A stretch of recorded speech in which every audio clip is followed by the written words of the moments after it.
Hello friends, welcome to Jas creative world. ഇന്നത്തെ recipe നല്ല easy and healthy ആയിട്ടുള്ളൊരു സ്നാക്കാണ്.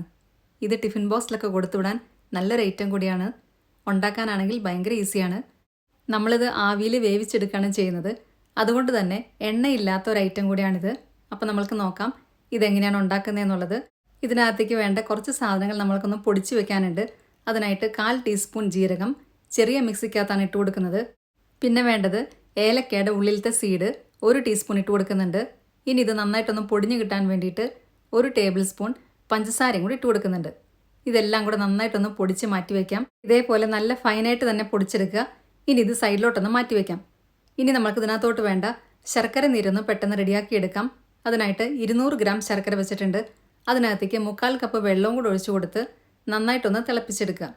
ശർക്കര വേണമെന്നുണ്ടെങ്കിൽ പൊടിച്ചിട്ടായാലും ഇട്ട് കൊടുക്കാം. അങ്ങനെയാണെങ്കിൽ പെട്ടെന്ന് തന്നെ അലിഞ്ഞ് കിട്ടും. ഇപ്പം ശർക്കരയെല്ലാം നല്ലപോലെ അരിഞ്ഞു വന്നിട്ടുണ്ട്. ഇനി നമുക്ക് ഗ്യാസ് ഓഫ് ചെയ്യാം. ഇത് ഇരുമ്പിൻ്റെ ഒരു അരിപ്പേ കൂടെ അരിച്ച് സൈഡിലോട്ടൊന്ന് മാറ്റി വയ്ക്കാം. ശർക്കര നീര് നല്ലപോലെ ചൂടാറിയതിന് ശേഷം വേണം നമ്മൾ ഇതിനകത്തോട്ട് ഒഴിച്ചു കൊടുക്കാനായിട്ട്. അപ്പം ഇത് ചൂടാറാനായിട്ട് മാറ്റി വയ്ക്കാം. ഇനി നമുക്ക് ഇതിനകത്തോട്ട് വേണ്ടത് 2 ഏത്തപ്പഴമാണ്. കുറച്ച് പഴുപ്പ് കൂടിയ ഏത്തപ്പഴമാണെങ്കിൽ അതായിരിക്കും നല്ലത്. 2 എണ്ണം എടുക്കുക. അത് ചെറുതായിട്ടൊന്ന് അരിഞ്ഞു കൊടുക്കാം. ഇനി ഒരു പാൻ അടുപ്പത്ത് വെച്ച് 1 ടീസ്പൂൺ നെയ്യ് ഒഴിച്ചു കൊടുക്കുന്നുണ്ട്. നല്ലൊരു ഫ്ലേവറിന് വേണ്ടിയിട്ടാണ് നെയ്യ് ഒഴിച്ചു കൊടുക്കുന്നത്. ഇനി എണ്ണ തീരെ വേണ്ട എന്നുള്ളവർക്ക് ഈ സ്റ്റെപ്പ് സ്കിപ്പ് ചെയ്യാം. പഴം മരിഞ്ഞത് നേരെ നമ്മളുടെ ബാറ്ററിനകത്തോട്ട് ഇട്ട് കൊടുത്താലും മതി. ഇത് ചെറുതായിട്ടൊന്ന് വഴറ്റി കൊടുക്കുക. ഒരുപാട് വെന്ത് ഉടയേണ്ട ആവശ്യമില്ല. നമ്മൾക്കിത് ചെറുതായിട്ട് കടിക്കാൻ കിട്ടണം. അപ്പം ആ രീതിയിൽ വഴറ്റി കൊടുത്താൽ മതി. ഇനി നമ്മൾ നേരത്തെ പൊടിച്ചു വെച്ച ഏലക്കയുടെയും ജീരകത്തിൻ്റെയും പഞ്ചസാരയുടെയും മിക്സാണ് ഇട്ട് കൊടുക്കുന്നത്. അതും കൂടി ഇട്ട് കൊടുക്കുക.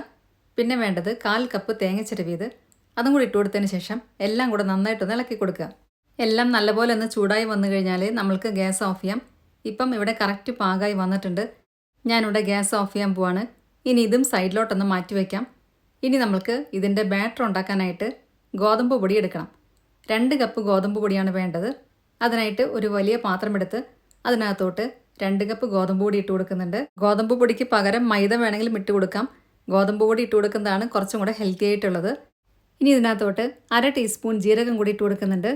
നമ്മൾ നേരത്തെ ഏലക്ക പൊടിച്ചപ്പം അതിനകത്ത് കുറച്ച് ജീരകം ഇട്ട് കൊടുത്തിട്ടുണ്ട്. ഇതിനകത്ത് നമ്മൾ കടിക്കാൻ കിട്ടാൻ വേണ്ടിയിട്ടാണ് കുറച്ച് ജീരകം മാത്രം ഇട്ട് കൊടുക്കുന്നത്. നമ്മൾ ഈ സ്നാക്ക് ഇൻസ്റ്റൻ്റ് ആയിട്ടാണ് ഉണ്ടാക്കുന്നത്. അതുകൊണ്ട് നല്ലപോലെ സോഫ്റ്റ് ഇരിക്കാൻ വേണ്ടിയിട്ട് 1/4 ടീസ്പൂൺ ബേക്കിംഗ് പൗഡർ കൂടെ ഇട്ട് കൊടുക്കുന്നുണ്ട്. ബേക്കിംഗ് പൗഡറിന് പകരം 1/4 ടീസ്പൂൺ ബേക്കിംഗ് സോഡ ഇട്ട് കൊടുത്താലും മതി. നമ്മൾ ശർക്കര നീര് ഒഴിച്ചു കൊടുക്കുമ്പം ഇതിൻ്റെ മധുരം ഒന്ന് ബാലൻസ് ചെയ്യാൻ വേണ്ടിയിട്ട് 1 നുള്ള് ഉപ്പും കൂടി ഇട്ട് കൊടുക്കുന്നുണ്ട്. എല്ലാം കൂടെ നന്നായിട്ടൊന്ന് ഇളക്കി കൊടുക്കുക. കുറച്ച് നേരം ഇളക്കി കൊടുത്തതിന് ശേഷം നമ്മൾക്ക് ഇനി ഇതിനകത്തോട്ട് ശർക്കര നീരാണ് ഒഴിച്ചു കൊടുക്കേണ്ടത്. ഈ സമയമാകുമ്പോഴത്തേക്കും ശർക്കര നീര് നല്ലപോലെ ചൂടാറിയിട്ടുണ്ടായിരിക്കണം. അതുകൊണ്ട് കുറച്ച് നേരത്തെ നമ്മൾ ശർക്കര നീര് റെഡിയാക്കി വെക്കുകയാണ് നല്ലത്. ഞാനിവിടെ നല്ലപോലെ ചൂടാറിയ ശർക്കര നീരാണ് ഒഴിച്ചു കൊടുത്തിട്ടുള്ളത്. എല്ലാം കൂടെ നന്നായിട്ടൊന്ന് മിക്സാക്കി കൊടുക്കുക. കൈവച്ച് വേണമെങ്കിൽ മിക്സാക്കി കൊടുക്കാം, അല്ലെങ്കിൽ ഒരു സ്പൂൺ വെച്ച് മിക്സാക്കിയാലും മതി. ഇത് ഭയങ്കര കട്ടിയായിട്ടാണ് ഇരിക്കുന്നതെങ്കിൽ കുറച്ച് വെള്ളം കൂടെ ഒഴിച്ചു കൊടുക്കാം. ഞാനിവിടെ ഒഴിച്ചു കൊടുത്തു കഴിഞ്ഞപ്പം കുറച്ച് കട്ടിയായിട്ടാണ് ഇരിക്കുന്നത്. അതുകൊണ്ട് കുറച്ച് വെള്ളം കൂടെ ഒഴിച്ചു കൊടുത്ത് ഒന്നും കൂടി ഒന്ന് മിക്സാക്കി കൊടുക്കുന്നുണ്ട്. ഒരുപാട് ലൂസായിട്ടുള്ള ബാറ്റർ ആകരുത്. ഇഡ്ലി മാവിനേക്കാളും കുറച്ചുകൂടെ കട്ടിയായിട്ടുള്ള പാകത്തിൽ വേണം നമുക്ക് കിട്ടാനായിട്ട്. ഇപ്പം എല്ലാം നല്ലപോലെ മിക്സാക്കി കൊടുത്തിട്ടുണ്ട്. ഇനി നമുക്ക് ഇതിനകത്തോട്ട് ഇടാനുള്ളത് നമ്മൾ നേരത്തെ തയ്യാറാക്കി വെച്ച പഴത്തിൻ്റെ മിക്സാണ്. അതും കൂടി ഇട്ട് കൊടുക്കാം. എല്ലാം കൂടെ വീണ്ടും ഒന്നും കൂടി ഒന്ന് ഇളക്കി കൊടുക്കാം. ഈ ഒരു പാകത്തിലാണ് ഇത് കിട്ടിയിട്ടുള്ളത്. ഇത്രയും കട്ടിയായിട്ട് വേണം ഇതിരിക്കാനായിട്ട്. ഒരുപാട് ലൂസായി പോകരുത്. എല്ലാം കൂടെ ഇളക്കി കൊടുത്തതിന് ശേഷം നമ്മൾക്ക് ഇനി ഇതിനകത്തോട്ട് ഒരു കാര്യം കൂടി ഇട്ട് കൊടുക്കാനുണ്ട്. നല്ലൊരു ഭംഗിക്ക് വേണ്ടിയിട്ട് 1 ടീസ്പൂൺ എള്ളും കൂടി ഇട്ട് കൊടുക്കുന്നുണ്ട്. കറുത്ത എള്ളാണ് ഞാൻ ഇട്ട് കൊടുത്തിട്ടുള്ളത്. കറുത്ത എള്ള് ഇട്ട് കൊടുക്കുമ്പോഴാണ് കുറച്ചും കൂടെ കാണാൻ ഭംഗിയുണ്ടായിരിക്കുക. എല്ലാം കൂടെ ഒന്നും കൂടി ഇളക്കി കൊടുക്കുക. ഈ സമയത്ത് തന്നെ നമ്മൾക്കിത് വേവിച്ചെടുക്കാനായിട്ട് ഒരു സ്റ്റീമറിനകത്ത് വെള്ളം കൂടെ തിളപ്പിക്കാൻ വെക്കുക. ഇപ്പം നമ്മളുടെ ബാറ്റർ ഇവിടെ റെഡിയായി കഴിഞ്ഞു. ഇനി നമുക്കിത് ഒഴിച്ചു കൊടുക്കാനായിട്ട് ഇതേപോലത്തെ പാത്രങ്ങളാണ് ഞാൻ എടുത്തിട്ടുള്ളത്. അതിനകത്തേക്ക് കുറച്ച് ബട്ടറാണ് തേച്ച് കൊടുക്കുന്നത്. വെണ്ണ തേച്ച് കൊടുത്തു കഴിഞ്ഞാൽ ഇത് പെട്ടെന്ന് തന്നെ വിട്ട് കിട്ടും. ഈ പാത്രത്തിനകത്ത് വെണ്ണ തേച്ച് കൊടുത്തതിന് ശേഷം ഉടനെ നമ്മൾ ബാറ്റർ ഒഴിക്കരുത്. പാത്രത്തിൻ്റെ എല്ലാ ഭാഗത്തേക്കും വെണ്ണ നല്ലപോലെ തടവി കൊടുത്തതിന് ശേഷം നമ്മൾ സ്റ്റീമറിനകത്ത് വെള്ളം വെച്ചിട്ടുണ്ടായിരുന്നു. അതിൻ്റെ മുകളിലായിട്ട് ഈ പാത്രം കൂടെ വെച്ച് കൊടുക്കുക. ഇനി ഈ പാത്രം ഒന്ന് ചൂടായതിന് ശേഷം വേണം നമ്മൾ ബാറ്റർ ഒഴിച്ചു കൊടുക്കാനായിട്ട്. അപ്പോഴായിരിക്കും ഇത് പെട്ടെന്ന് തന്നെ വിട്ട് കിട്ടുക. ഇതേപോലെ പാത്രം ഒന്ന് വെച്ച് കൊടുത്തതിന് ശേഷം പാത്രം നന്നായിട്ട് ചൂടായി വരണം. എന്നിട്ട് വേണം നമ്മൾ ബാറ്റർ ഒഴിച്ചു കൊടുക്കാനായിട്ട്. ഇപ്പം ഇവിടെ പാത്രമൊക്കെ നല്ലപോലെ ചൂടായി വന്നിട്ടുണ്ട്. ഇനി ഞാനിവിടെ നമ്മൾ തയ്യാറാക്കിയ ബാറ്റർ കുറേശ്ശെയായിട്ട് ഒഴിച്ചു കൊടുക്കുന്നുണ്ട്. ഇത്രയും ബാറ്റർ വെച്ച് നമുക്ക് 5 or 6 എണ്ണ ആയിരിക്കും ഉണ്ടാക്കാൻ പറ്റുക. അപ്പം കൂടുതൽ വേണമെന്നുണ്ടെങ്കിൽ അതനുസരിച്ചിട്ട് മാവും എല്ലാ സാധനങ്ങളും കൂട്ടിയെടുക്കാം. നമ്മൾ ഇതിനകത്ത് ബേക്കിംഗ് പൗഡർ ഇട്ട് കൊടുത്തത് കൊണ്ട് ഇത് കുറച്ചൊന്ന് പൊങ്ങി വരും. അതുകൊണ്ട് ഒരുപാട് നിറയ്ക്കണമെന്നില്ല. ഇനി നമ്മൾക്കിത് അടച്ച് വെച്ച് വേവിക്കാം. ഞാനിവിടെ ഇത് മീഡിയം ഫ്ലെയിമിൽ 15 മിനിറ്റാണ് വേവിക്കുന്നത്. 15 മിനിറ്റ് കഴിഞ്ഞപ്പോഴത്തേക്കും ഇത് വെന്ത് വന്നിട്ടുണ്ട്. നല്ലപോലെ പൊങ്ങി വന്നിട്ടുണ്ട്. ഇത് നല്ല സോഫ്റ്റായിട്ടിരിക്കുന്ന ഒരു സ്നാക്കും കൂടിയാണ്. ഉണ്ടാക്കാനും വളരെ എളുപ്പമാണ്.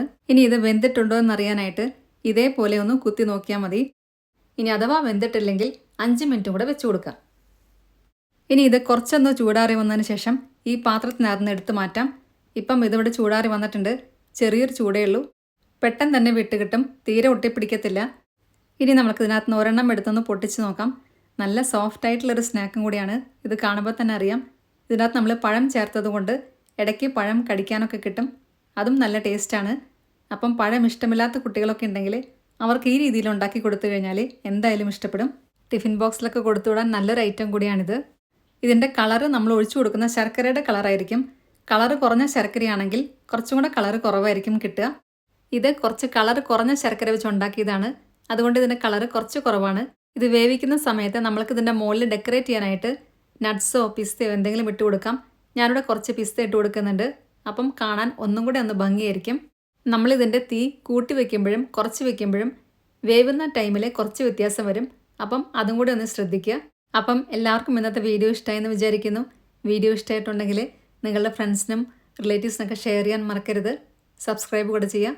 അതിൻ്റെ സൈഡിലുള്ള ബെല്ലൈക്കണിൽ ഓൾ എന്നുള്ള ഓപ്ഷനോടെ ക്ലിക്ക് ചെയ്യുക. അപ്പം നെക്സ്റ്റ് ടൈം ഞാൻ വീഡിയോ ഇടുമ്പോൾ പെട്ടെന്ന് തന്നെ നിങ്ങൾക്ക് നോട്ടിഫിക്കേഷൻ വരുന്നതായിരിക്കും. ഇതുണ്ടാക്കി നോക്കിയതിന് ശേഷം നിങ്ങളുടെ ഫീഡ്ബാക്സ് എല്ലാം കമൻസിലൂടെ അറിയിക്കാൻ മറക്കരുത്. നല്ലൊരു വീഡിയോ ആയിട്ട് വീണ്ടും കാണാം. താങ്ക്